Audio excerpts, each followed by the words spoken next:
Hi, I'm John Underhill, and thanks for joining me. This is another video for the Bandit series, exclusively by exoticblanks.com. And in this video, I'm going to show you how to complete the pen in the previous video with a custom snakeskin finial. So let's get started. Okay, so here's what we have so far. We have the custom center band on the Black Ash Burl pen. We have the Bandit cap.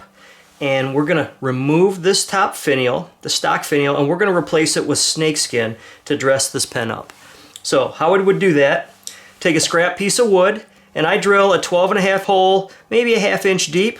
This is the same drill bit that you use to drill out your upper tube on the Bandit pen, same as a Junior Gent. And because this is tapered, it will set in there without hitting the bottom. Now, as you can see, this is kind of a rivet type design, so it's held in there by them compressing the rivet just enough to hold that piece in. So all we're going to do is take a center punch and a hammer. We're going to place it over the top of that rivet. We're going to strike it.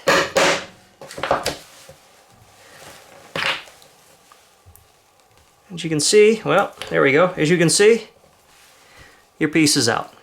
So, because this is stainless steel, the wood doesn't mar it. It's soft enough that it will hold up on any of the finishes on the other pen sets as well. But the Bandit is great because it's stainless steel, and this wood is not going to leave any marks on there, and it's going to remove that custom finial, or stock finial, and it's going to allow us now to build up on that.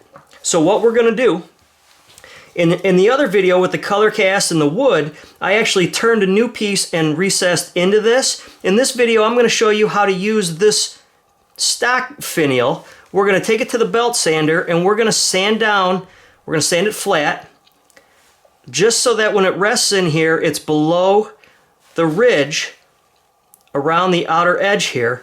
And it's going to give us enough room to secure the snakeskin to it and then build a thin CA layer over the top.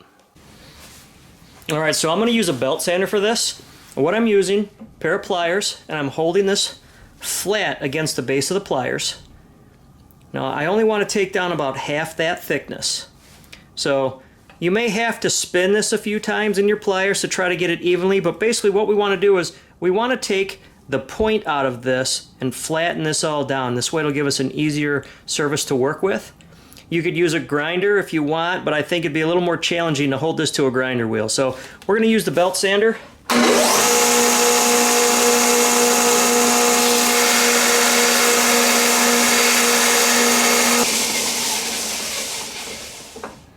All right, there we have it. Nice flat surface.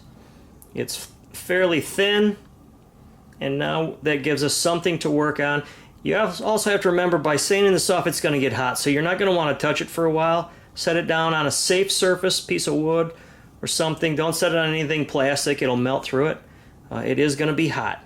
You could also dip it in some water if you want, but we're just going to let it air cool, and then we're going to work from there. Okay, so now we've got it all sanded down, and it's nice and flat, and it's thin.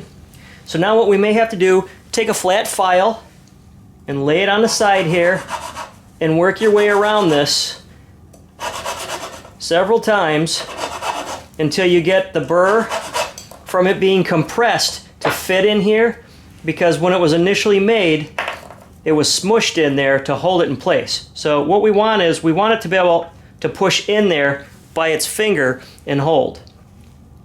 Once we've removed enough of the burr, it'll push in there, and we can see if we have enough depth to put our snakeskin over the top of it and build the thin layer. Okay, so now comes the fun part. What we're going to do is we're going to put the snakeskin on the metal so that we can build up a finish after we put it inside of here. Now, in this case, this skin is dark, so I'm not concerned about the metal shining through. If I were going to be using, say, origami paper or something lighter, then I might want to spray paint that white so that my color isn't drowned out by the darkness of the metal. But in this case, I think we're fine. So what we're going to do is, I'm going to use this small end here, right? I like the tightness of the pattern here. I can get a little bit of everything going on. So we're going to turn that over. We're going to make sure that that's clean. I'm going to take a clean razor blade, and I'm going to scrape over this a little bit. I'm going to remove any debris that might be on there. Alright. Now what I'm going to do is spray the skin with some activator, and I'm using Glue Boost. So now I'm going to put a little bit of glue on here.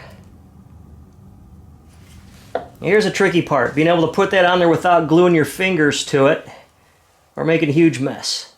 So we're just going to turn this over, kind of rotate it a little bit, push it down where we want, give it some activator spray, and now we have our Finial glued to our snakeskin. We're going to make sure, we're going to give that a little bit, maybe 15 minutes to set up, and then I'm just going to cut around the edge of this. I can either use a razor blade or a pair of scissors. It all depends on what you're comfortable with, but we just want to make sure that the snakeskin stays to the metal. So we don't want to get too aggressive with it.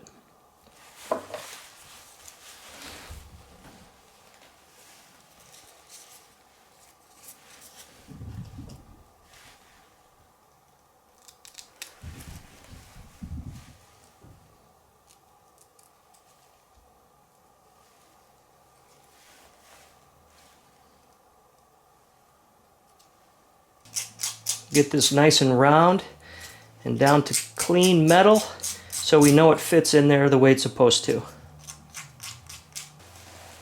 As you can see, we still have a nice shelf. We're below the rim of this Finial cap, so we know we have enough room to build a clear finish over the top of that. Alright, now that we know we've got everything trimmed down to size and it fits just how we want it, what we're going to do is we're going to take a little bit of two-part epoxy. It doesn't matter what brand you use. I like to use the two-part epoxy instead of CA because CA can get a little brittle and it can break. It's not as flexible as a bond you'll get with two-part epoxy. So we're going to take this with a toothpick, nothing too big, and we're just going to come in here and we're going to dab it around the plate near that hole. That way any excess will go in the hole and not up the side and get on our snakeskin. So now I'm just going to simply place that over the top and push it down. Make sure it's in there all the way, and I'm going to let that sit and dry now.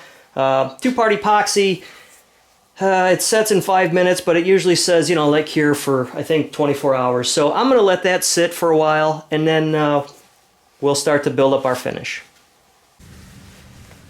Okay, now that that's set up, what I'm going to do is I'm going to use some of the ultra thin fill and finish, and I'm going to put just a light layer on top and kind of move it around so that it gets in all the crevices of the skin. I want it to get around the scales. And I'm going to give it a light mist. I'm going to go crazy with that.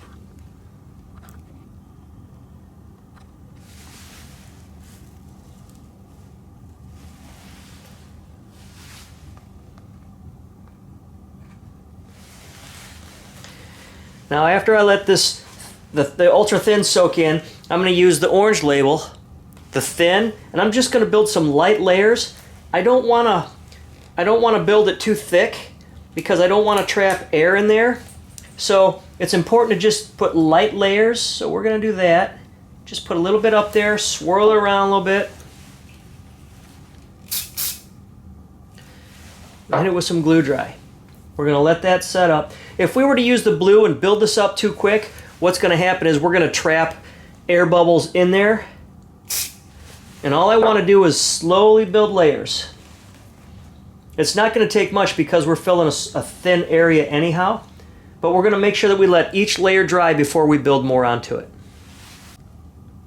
Once we get all the layers built up where we want it, we're going to let that sit and cure.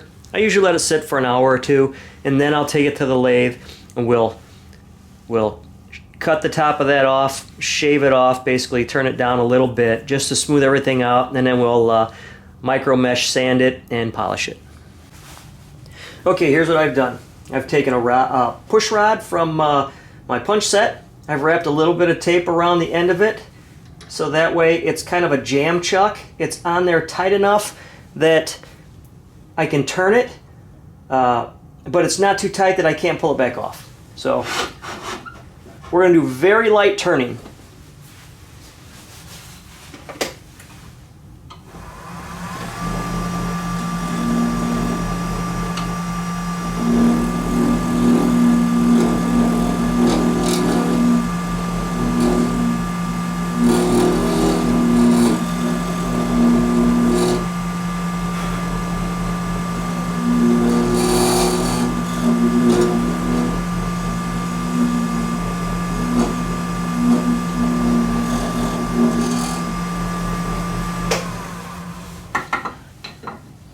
All I want to do is turn this flat so that way I can sand it down lightly with some micro mesh, make it look all shiny and pretty. I've removed any excess glue that's around the front, and I was real careful not to get glue around the edge.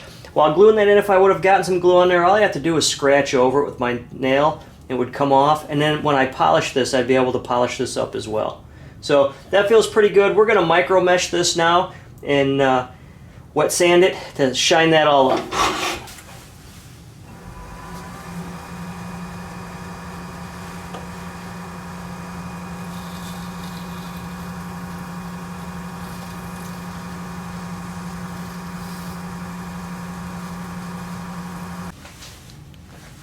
All right, now I'm going to use a soft cloth and some Yorkshire grit extra fine, which is the white canister. We're going to turn the lathe up a little higher, and we're going to polish this out. I just finished all 9 grits of micro mesh.